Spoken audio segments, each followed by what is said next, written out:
મીઠાઈ તો ઘરે જ બનાવવાની અને ઘરની જ મીઠાઈ એટલી હેલ્ધી અને ટેસ્ટી બને તો મજા આવે ને. હેલો ફ્રેન્ડ્સ, હું છું શીતલ. તમારું સ્વાગત છે મારા કિચનમાં. આજે આપણે બનાવીશું રક્ષાબંધન માટે એકદમ સ્પેશિયલ નાળિયેરના લાડુ, એ પણ બે અલગ અલગ લેયર સાથે, અને બધાને બહુ ભાવે તેવા મોંમાં મૂકતા જ પીગળી જાય ઓછા સમયમાં અને ઓછા ઘીમાં તૈયાર કરીશું. તો ચાલો બનાવીએ. એના માટે આપણે લઈશું નાળિયેરનો પાવડર. તો અહીંયા 2 કપ જેવા નાળિયેરનો પાવડર માર્કેટમાં મળે છે અને તે જ લીધો છે. અને સાથે આપણે એકદમ રીચ ક્રીમી બનાવવા માટે અડધો કપ જેટલો મિલ્ક પાવડર લેશું. હવે જો અહીંયા મિલ્ક પાવડર વગર બનાવવો હોય ને તો હું તમને આગળ વિડીયોમાં કહીશ, તમે વિડીયોને લાસ્ટ સુધી જોજો. મિલ્ક પાવડર વગર પણ તમે આ લાડુ રેડી કરી શકો છો. હવે લાડુ બનાવવા માટે આપણે એક પેનમાં અડધી ટીસ્પૂન ઘી એડ કરીશું અને હવે આપણે એમાં દૂધ એડ કરીશું. તો જેટલો આપણે નાળિયેરનો પાવડર લીધો છે ને એટલું આપણે દૂધ એડ કરવાનું છે, એટલે કે 2 વાટકી અથવા 2 કપ આ રીતે એડ કરી અને હવે આપણે દૂધને ગરમ કરવાનું છે. તો બહુ વધારે ગરમ નથી કરવાનું, માત્ર દૂધ છે ને એ એની જે ઠંડાઈ હોય એ નીકળી જાય અને સરસ એવું ગરમ લાગવા લાગે ને બસ ત્યાં સુધી ગરમ કરવાનું છે. અને પછી માત્ર 5 મિનિટ લાગશે તમારે આ લાડુનું મિક્સર રેડી કરતા, અને બનાવતા પણ 5 મિનિટ જેવું જ લાગશે. તો અહીંયા તમે જુઓ દૂધ ગરમ થઈ ગયું છે, આ રીતે સાઈડથી તમને ખબર પડી જશે. હવે આપણે એમાં સ્વાદ પ્રમાણે ખાંડ એડ કરીશું. તમે જો ખાંડ એવોઈડ કરતા હોય તો કોઈ પણ શુગર ફ્રી પાવડર અથવા તો સાકર લઈ શકો છો. હવે આ મીઠાઈને આપણે ગોળ સાથે તો નથી બનાવી શકતા, કારણ કે બહુ ટેસ્ટમાં સારી નહીં લાગે નાળિયેર સાથે ગોળ.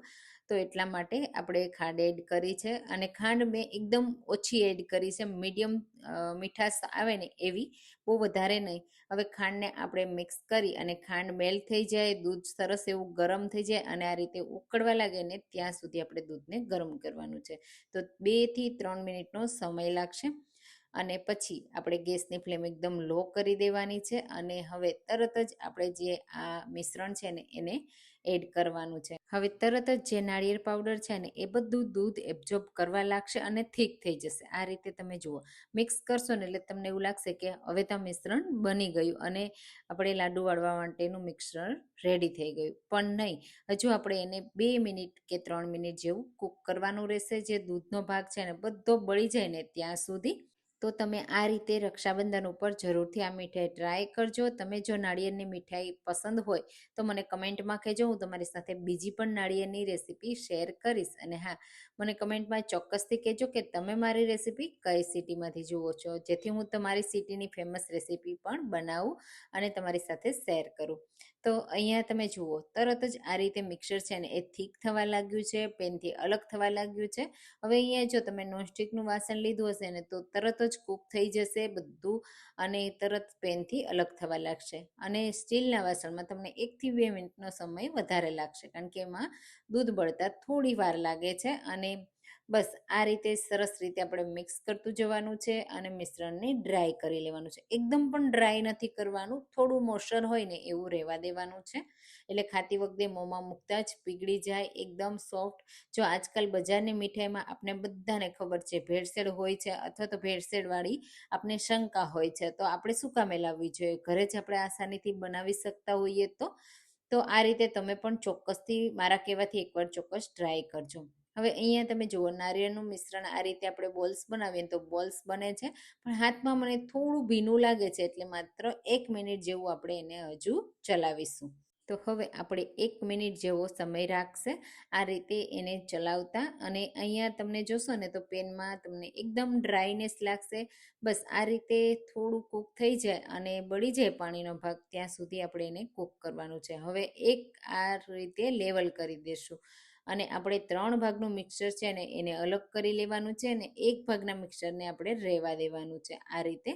બસ અહીંયા આ રીતે થઈ જાય ને એટલે જે આ ભાગ છે ને એને આપણે કાઢી અને ઠંડો કરવાનો છે. આપણે 2 લેયરમાં બનાવીએ છીએ ને તો એ રીતે, અને તો સિંગલ લેયરમાં બનાવતા હોય ને તો માત્ર તમારે મિશ્રણને લઈ નીચે ઉતારી ઠંડુ કરી લાડુ વાળી લેવાના. અહીંયા એક ભાગને આ રીતે રહેવા દેવાનો છે. ગેસની ફ્લેમ એકદમ મેં લો રાખી છે અને આ ભાગ ઠંડો થઈ જાય ત્યાં સુધી સાઈડમાં મૂકીશું. હવે આપણે કેસરવાળું દૂધ એડ કરીશું. તો બહુ વધારે નહીં એડ કરવાનું, થોડુંક જ એડ કરવાનું છે. અને થોડા હું અહીંયા ડ્રાયફ્રૂટ એડ કરું છું, જેમાં કાજુ, બદામ અને પિસ્તા લીધા છે. હવે અહીંયા જો કેસરવાળું દૂધ એડ નથી કરવું, તમારે જો અંદર પિંક કલર કરવો છે તો થોડું રોઝ એસેન્સ એડ કરી દેવાનું, અથવા તો તમારે કોઈ પણ કલર એડ કરવો હોય ને તો કલર પણ એડ કરી શકો છો. હું અહીંયા કલર વગર એડ કરું છું. મેં જે કેસર છે ને એને સરસ એવું ગરમ દૂધમાં પલાળી દીધું હતું ને તો કલર ખૂબ સરસ એવો આવી ગયો. અને અહીંયા હવે આપણે જે કેસરવાળું દૂધ એડ કર્યું ને એ દૂધ બળી જાય, મિશ્રણ થોડું ડ્રાય થઈ જાય ને ત્યાં સુધી એને પણ કૂક કરવાનું રહેશે. હવે અહીંયા આ રીતે તમે જુઓ તો ડ્રાય થઈ ગયું છે, તમને છૂટું છૂટું દેખાતું હશે, અને હાથમાં લઈને પણ ચેક કરો ને તો એકદમ ડ્રાય થઈ ગયું છે. તો નીચે ઉતારી લેશું અને હું અહીંયા એક પ્લેટમાં કાઢું છું, અને પછી આપણે એને 2 થી 3 મિનિટ માટે ઠંડુ થવા દેવાનું, હાથથી ટચ કરી શકીએ ને ત્યાં સુધી. તો અહીંયા આ રીતે આપણે એને ઠંડુ કર્યા પછી તમે જુઓ થોડું ડ્રાય થઈ ગયું છે, એનો કલર પણ હલકો ચેન્જ થઈ ગયો છે. હવે આપણે હાથમાં થોડું ઘી લગાવી દેવાનું છે અને નાની નાની સાઈઝના લાડુ રેડી કરવાના છે. અંદરનું જે ફિલિંગ છે ને એ નાની સાઈઝનું કરવાનું, એટલે નાના લાડુ થશે. જો મોટી સાઈઝનું કરશો તો મોટા લાડુ થશે. આ રીતે. અને બાકીના બધા જ આપણે બોલ્સને પહેલાં આ રીતે બનાવી લેવાના, એટલે કેટલા લાડુ બનાવવાના એનો આપણે આઈડિયા આવી જાય, અને ઉપરનું વ્હાઈટ પડ છે ને એને કઈ રીતે લગાવવું ને એ પણ તમને આઈડિયા આવી જશે. તો આપણા યલો બોલ્સ રેડી છે. અહીંયા આપણું આ મિશ્રણ પણ એકદમ ઠંડુ થઈ ગયું છે. તો હવે હાથમાં મેં ફરીથી ધોઈ ઘી લગાવી દીધું છે, અને બસ હવે આ રીતે થોડું મિશ્રણ લઈ અને આપણે ફ્લેટ કરી લેશું. વચ્ચે આ રીતે બોલ્સ રાખી દેશું અને કવર કરી દેશું. અહીંયા એક સાથે બધું નહીં, વધારે એડ નહીં કરવાનું, ઉપરથી પણ આ રીતે કવર કરી દેવાનું. એક લેયર તૈયાર કરવાનું છે, બહુ જાડું લેયર નહીં કરવાનું ને એકદમ પતલું પણ નહીં કરવાનું. અને બસ આ રીતે સ્મૂથ કરી લેવાનું. આ લાડુ એકદમ સ્મૂથ થઈ જશે, ખબર પણ નહીં પડે કે આ નાળિયેરના લાડુ છે. તમે જુઓ છે ને પનીરના લાડુ હોય ને એવા લાગે છે ને. હવે અહીંયા જો તમને મેં મિલ્ક પાવડરનું કીધું હતું ને, તો મિલ્ક પાવડરની જગ્યાએ તમે પનીર લઈ શકો છો અને કાજુનો પાવડર પણ લઈ શકો છો.